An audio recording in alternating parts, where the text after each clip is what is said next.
সেই দিন তাও আমি সেদিন ঢাকাত গেঞ্জাম লাগামু তাই চাস গোলামের বাচ্চা তোর যখন হাউস হচ্ছে কামটা করমু শিগগিরই করমু দায় গোলামের বাচ্চা তোর দেখ আমি কি করতে পারি তুই যা বলে চাকরি বিধি শেখার নাই ওই ফেসবুকে এইগুলা লিখবার পারে চাকরি করিয়া আপনার নামে মামলা দিব চাকরি বিধি লঙ্ঘন করার পরে ওরে কিছু না কয় ওরে যদি না খেদাইছেন পররাষ্ট্র মন্ত্রণালয় থেকে তাহলে কোনো খবর আছে আপনারও খবর আছে এই গোলাম তুই দেশে ফিরবু না ফিরবু তো তোর গোয়ার মধ্যে ইন্ডিয়ান গিরিবাস কবুতর ঢুকে দেয় না হাততালি দিব হাততালি আর গিরিবাস কবুতর খালি পাক মারবি তোর গোয়ার মধ্যে খেয়াল রাখিস বলেন এখন আপনি আমাকে যে এটা কি কোনো ভাষা এটা কি কোনো ভাষা আচ্ছা আপনি দেখেন পিনাকিদা দেখেন উনি এই যে কথাগুলো বললেন সমালোচনা উনি করতে পারেন উনার কিন্তু যেভাবে বললেন এই লোকটা এখন আর এটা কিভাবে নেবে আর একটা জিনিস তো আপনি সরকারের এই যে নেগেটিভিটিটা নেগেটিভ ভাবে সরকারকে আক্রমণ করলে মানুষ যে পছন্দ করে আপনি দেখবেন আপনি মানে আমি যদি লাইভে যাই আজকে সেরে ফেলবো খেয়ে ফেলবো মুখ উপদেশটাকে আপনি দেখুন সবাই দেখতেছে এর কি হইলো দেখি তো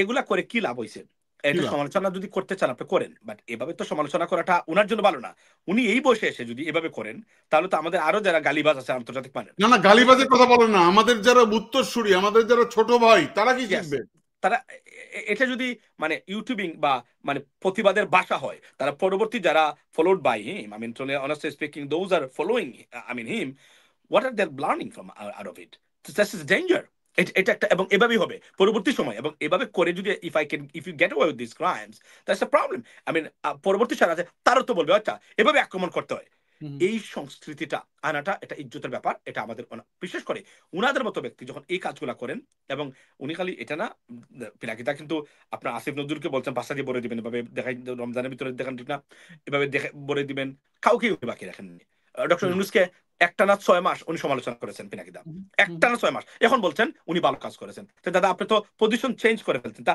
আজকে যে বলছেন ভালো আবার আগামীকালকে খারাপ বলবেন কোন গ্যারান্টি নাই আমাদের এই জন্য কনসিস্টেন্সি থাকতে হয় খারাপ বলে খারাপই বলে যান ভালো বললে ভালোই বলেন কারণ টুইস্ট করা পজিশন ইটস ডেঞ্জার এবং সোশ্যাল মিডিয়ার যে কি ধরনের একটা আপনার একটা এই ইফেক্ট আছে আমি যদি বলি যে আপনারা নিজেও দেখেছেন আমরা আওয়ামী লীগকে আমরা নাকানি জুবানে খেয়েছি এই আপনার সোশ্যাল মিডিয়ার মাধ্যমে তারা একটা পর্যায়ে শেখ হাসিনা বলতে বাধ্য হয়েছে ছাত্রলীগের মানে মিডিয়া বিষয়ক সোশ্যাল মিডিয়া বিষয়ক সম্পাদক দরকার আমাদের এবং তারা করেছিল সেটা তারা মানে এটা যে কতটা শেখ হাসিনাকে বা আওয়ামী লীগের লেসপেন্সারদেরকে আপনি এভাবে আমরা করেছি তো কিন্তু এখন এই নতুন বাংলাদেশ আমরা এটা করতে পারি না তো না আমরা যেভাবে করেছি এর চেয়ে বেশি করা হচ্ছে এখন এক্স্যাক্টলি এর চেয়ে বেশি করা হচ্ছে এখন এই মুহূর্তে এটা আনবিলিভেবল কোন মানে আপনার কোন কারণ ছাড়াই এখন আপনি যে বলেন এই যে এরপরে হচ্ছে সেনাবাহিনী বিষয়ে বিভিন্ন রিমার্ক ছড়ানো আচ্ছা আমাকে বলেন ওই যে জরুরি আমি কিন্তু 1 মাস ধরে আমি বলতেছি বাংলাদেশের সেনাবাহিনী ডক্টর মোহাম্মদ ইউনূস গভর্নমেন্টের বিরুদ্ধে কোন ধরনের খু বা কোন ধরনের নিজের ইচ্ছায় কোন জরুরি অবস্থা জারি করতে পারবে না ওই সুযোগ সেনাবাহিনী নেই কারণ সেনাবাহিনীকে 24 আওয়ার্সের ভিতরে ডিসমান্টেল করে দিবে ইউনাইটেড নেশনস এটা বুঝতে হবে কার কি ক্ষমতা কোন জায়গাতে আছে এবং তারা আপনার জাতিসংঘের মহাসচিব উনি পূর্ণ আস্থা সমর্থন দিয়ে গেছেন বর্তমান ইন্টারিম গভর্নমেন্টকে এটা ইনডাইরেক্টলি উনি বলে গেছেন সাপোর্ট দরকার কি লাগে আপনারা বলেন ইউএস গভর্নমেন্ট যেখানে আমাদের বই ছিল যে ভারতীয় লবি কোনো কারণে আমাদের দেশের বিরুদ্ধে রেপুটেশনাল প্রবলেম হতে পারে সেটা আমরা দেখেছি এখন মোটামুটি সব জায়গায় এখন ঠিক আছে আপনার সেনেটর আসছেন আপনার যারা গ্যারি পিটার আনফোর্স member ranking member for department of homeland security and this gentleman so আমরা কোনো স্যাংশনে নাই আমরা কোনো ট্রাভেল মেনে নাই আপনি কি মনে করেন না একটা ইয়েলো গ্রুপে আমাদের নামটা ফেলে দিতে পারতো তারা ইচ্ছা করলে তারা কিন্তু কোথাও নাই আমরা এইটা কি ধরনের রক্ষা পেয়েছে এই দেশ এটা তো কল্পনা করতে পারছে না এরা তো আপনারা যদি এইটা গুলা করেন বিদেশে কি বার্তা যাচ্ছে এই যে ওনাদের কারণে বার্তা যাচ্ছে ওই সেনাবাহিনী যে কোন সময় কু করতে পারে বাংলাদেশের ভারতীয় মিডিয়াতে এটা তো আমরা ক্রিয়েট করে দিচ্ছি এই ন্যারেটিভটা ক্রিয়েটেড বাই আস রাইট ইউটিউবের মাধ্যমে আমরা করি প্রতিদিন আমরা ফেসবুকের মাধ্যমে করি it has to be stopped এবং আমি মনে করি সরকারকে তাদেরকে একটা সিদ্ধান্তে পৌঁছতে হবে যে এটা বন্ধ করার ব্যবস্থা করতে হবে যে এভাবে সমালোচনা করতে পারবেন নো ওয়ান ইজ এ বাবদালো বাট এভাবে নোংরা ভাবে অ্যাটাক করলে কি হয় আমাদের শত্রুর অভাব নেই এবং ভেরি ডার্ক ইয়ার্স প্রেসিডেন্ট ট্রাম্পের এই 4টা বছর আপনি জানেন যে কানাডাতে দ্য স্ন্যাপ নির্বাচন দিচ্ছে 28 মানে 20 এপ্রিল আপনি জানেন আপনি ক্যানাডিয়ান রাইট এবং Canada crying for help the entire thing is just completely messed up because of President Trump's tariff এবং আপনি জানেন যে ট্রাভেল অ্যাডভাইজারি দিয়েছে England to their citizen not to travel to the United States এরপরে আপনার Canada এরপরে আপনার Denmark এরপরে আপনার জার্মানি আপনি কল্পনা করতে পারেন এই দেশগুলা বর্তমানে ভীত সন্ত্রস্ত এবং দে ক্রাইং ফর হেল্প এই সময় যদি আমরা এই ধরনের কাজ করি এবং দেশের ভিতরে আমরা এমন কিছু বুঝাই যে আমাদের দেশে জঙ্গিবাদের উত্থান ঘটতেছে আমাদের দেশে, আমরা আমাদের আমাদের হুজুররা বর্তমানে যা ইচ্ছা তাই করতেছে, এটা একটা খারাপ সিগন্যাল যাবে। প্রতিটা মুহূর্তে প্রতিটা মুভ কে কি করতেছে এগুলা লিখতেছে, তারা এটাকে প্রপাগান্ডা করবে। এখন আমরা শান্তি না, যে কোনো সময় যে কোনো ধরনের সমস্যা আসতে পারে। এই জন্য আমাদেরকে স্টেবল থাকতে হবে এবং হুজুরদেরকে কখনো ইচ্ছাকৃতভাবে কোনো কাজে নামানো যাবে না। কারণ আমি বলছি না যে হুজুররা কোনো অধিকার নাই, সব অধিকার আছে, কিন্তু হুজুররা হবেন স্কেপগট। আননেসেসারি তাদেরকে দিয়ে, তাদেরকে তকমা দিয়ে দেশের বিরুদ্ধে একটা বদনাম, দেশের বিরুদ্ধে একটা অ্যাকশন তারা এই কাজগুলো তারা করাবে। যেহেতু পৃথিবীটা চলছে বর্তমানে এক ধরনের অ্যান্টি মুসলিম রেটরিকের উপরে অনেকগুলা পশ্চিমা বিশ্বে। সো এটা আমাদেরকে বুঝতে হবে এবং এই জন্য আমি বারবার বলি কোনো অবস্থাতেই হুজুরদেরকে দিয়ে কোনো ধরনের কাজের ক্ষেত্রে নামানো যাবে না। এটা আমাদের জন্য কতটা ভয়ঙ্কর খেলা জাতির সাথে এবং জাতির সেফটি এবং রেপুটেশনের সাথে, you can even imagine that.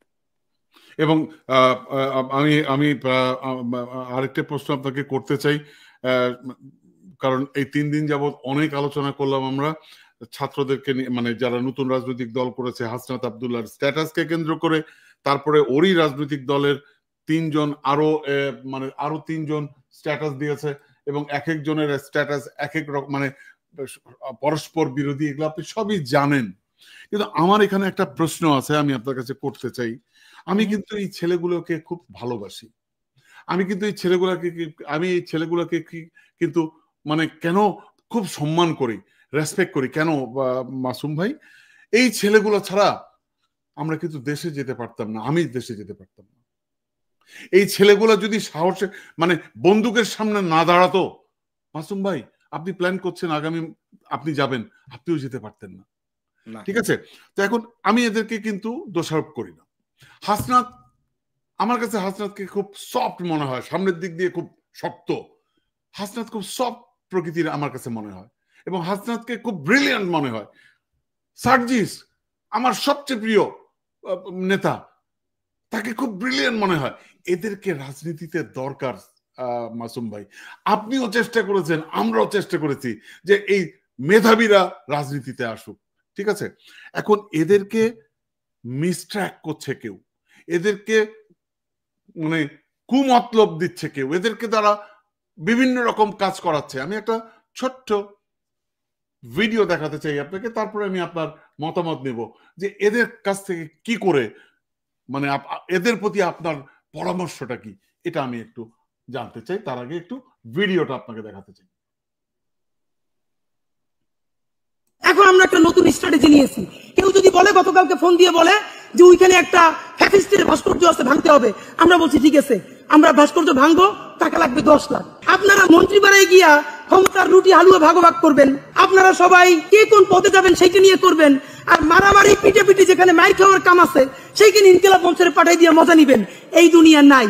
যদি ভাঙ্গা লাগে তাইলে কার কত কন্টাক্ট লাগবে বলেন, কত বড় ফ্যাসিস্টের ভাস্কর্য ভাঙ্গা লাগবে তার উপরে কন্টাক্ট নিয়ে করবো। ওকে, সো এই প্রথমে বলি যে বাঙ্গাবাঙ্গির যে রাজনীতিটা, এটা একটা ভয়ঙ্কর ব্যাপার।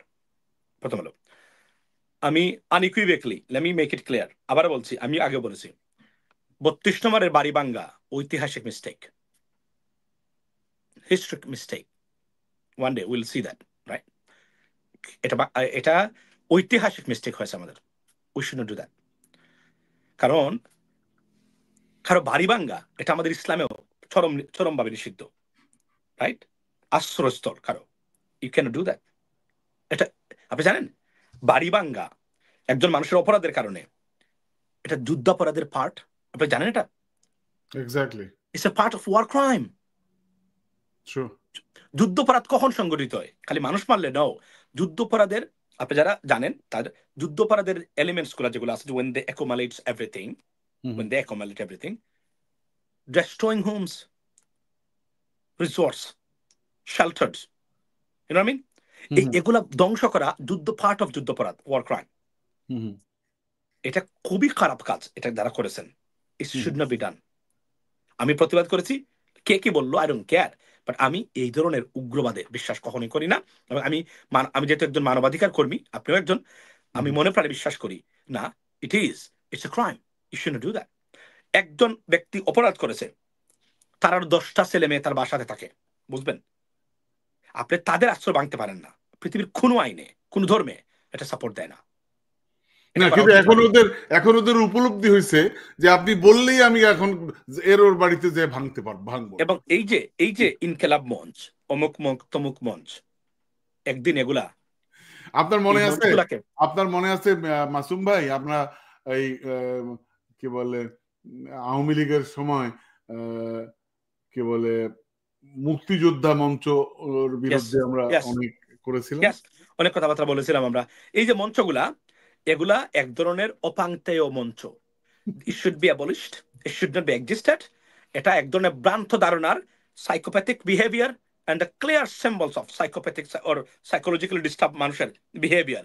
এই কোনো মঞ্চ আমরা চাই না। আমরা যে না, মঞ্চ বাংলাদেশ আছে ওই মঞ্চই মোর দেন এনাফ। আমাদের আর কোনো এক্সট্রা মঞ্চ দরকার নাই। দরকার ওই নেই। যে ওই মঞ্চ সেই মঞ্চ এগুলা যারা করেছে, একদিন দেখবেন ওই মঞ্চগুলাকে জঙ্গিবাদের আকারে বলা হবে, এগুলাই জঙ্গিবাদ মানে প্রচার করেছে। You should not do that. এবং এই এগুলা সব মানে আদালতের কাট করে দাঁড় হবে একদিন না একদিন, কারণ আপনি এটা করতে পারেন না। এটা অন্যায় অবিচার। আমার কথা কিভাবে নিবেন আপনি জানেন না, যারা আছেন তারা। I don't care, that's the reality. এবং সত্য বলেই যেতে হবে। আমি জানি এই কথাগুলো যেগুলো আপনারা করেছেন এগুলোর একটা কনসিকুয়েন্স ভবিষ্যতে আমরা দেখতে পারবো, এবং এটা অবশ্যই আমরা দেখবো। এই জন্য এই কাজগুলো কখনই করা উচিত নয়। আর সার্জিস যারা বা আপনার হাসনাত যারা আছে, দেখুন এই যে তাদের যে বাঘের মতো শক্তি এবং দৃঢ়চেতা মনোভাব, তারা কিন্তু অন দ্য গ্রাউন্ডে, আমরা we started it, but on the ground তারাই কিন্তু আপনার এই ফেসিজমকে আপনার কিক আউট করেছে। চ্যালেঞ্জ করেছে বন্দুকের সামনে দাঁড়িয়ে, ট্যাঙ্কের সামনে দাঁড়িয়ে। সুতরাং তাদের অবদান অবশ্যই স্বীকার করতে হবে। তারা যেন আমাদের অবদান স্বীকার করে, এটাও আমি বলে রাখি। তারা করেন না সেটা, বাট এটা করা উচিত। কারণ ফেসিবাদের বিরুদ্ধে, আপনি মনে আছে ফেসিবাদী একটা মঞ্চ তৈরি করেছিলেন, আপনি মনে আছে কিনা? মানে একটা পেজ বানাইছিলেন ফেসিবাদের বিরুদ্ধে। এই আন্দোলন আমরা শুরু করেছিলাম 10 বছর আগে।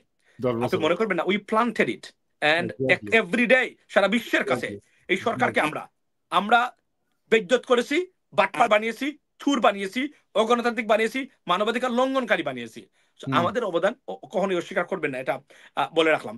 সেকেন্ড হলো যে আমি মনে করি তাদের যে ওই যে ধরেন সেনাবাহিনীর সাথে যে আলোচনা হয়েছে, এটা ধরেন দেখুন এটা কিন্তু অনেক রাজনীতিবিদদের সাথে আলোচনা হয় গোপন, এগুলো প্রায়, কিন্তু তারা এটা প্রকাশ করে না। ওনারা তারা তো একটু ইনএক্সপেরিয়েন্সড, তো এসে তারা বের করে দিয়েছেন। এটা বের না করলে, সেনাবাহিনীকে প্রতিপক্ষ না বানিয়ে, তারা সরকারের লেভেলে যেহেতু তাদের অ্যাক্সেস আছে 24/7, ইভেন খুব প্রধান উপদেষ্টা পর্যন্ত, এর দেশটা এভাবে করা যেতে পারতো সবাইকে নিয়ে, আরো ভালো হতো।